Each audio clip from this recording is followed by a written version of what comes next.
Okay, today we're going to talk about our new Gen 2 stepper motor gauges.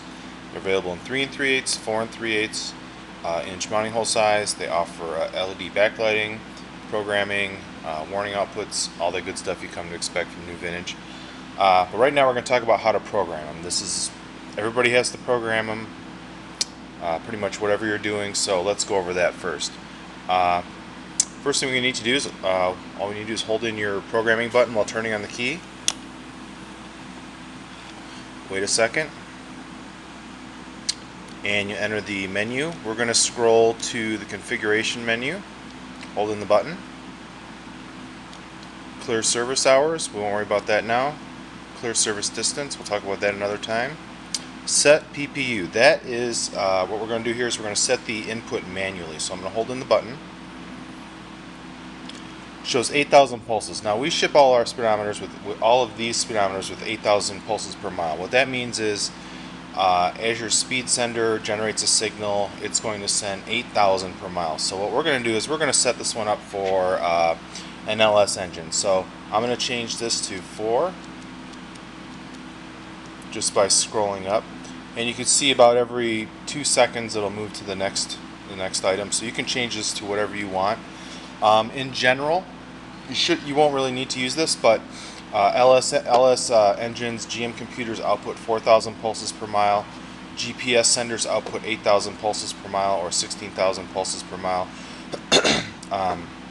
So that's really the only time you're going to really need to set it, when you're using one of those. Not that you need to do it, but you can, especially with GPS senders. You can set it up manually and you're ready to go. So when we get to the last button, the entire menu will start flashing. So we're just going to hit the button. It'll say done. Then after a few seconds, it'll reset.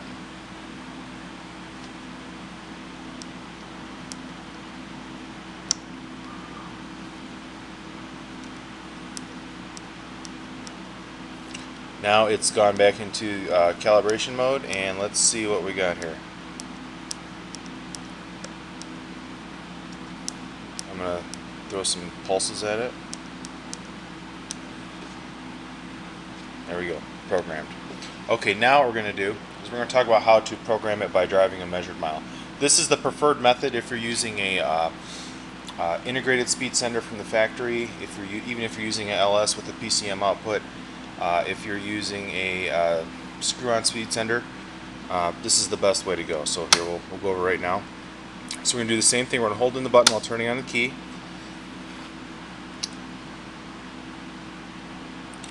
We're going to get into the configuration menu, hold in the button. We're going to scroll to DTS PPU. What that means is distance set pulses per mile. So I'm going to hold in the button. Now you see the odometer here has zeroed out. The icon in the upper left hand corner is flashing. That means we've entered the calibration mode. And then we will start driving. And you can see as we start driving, the pulses are counting up in the odometer window.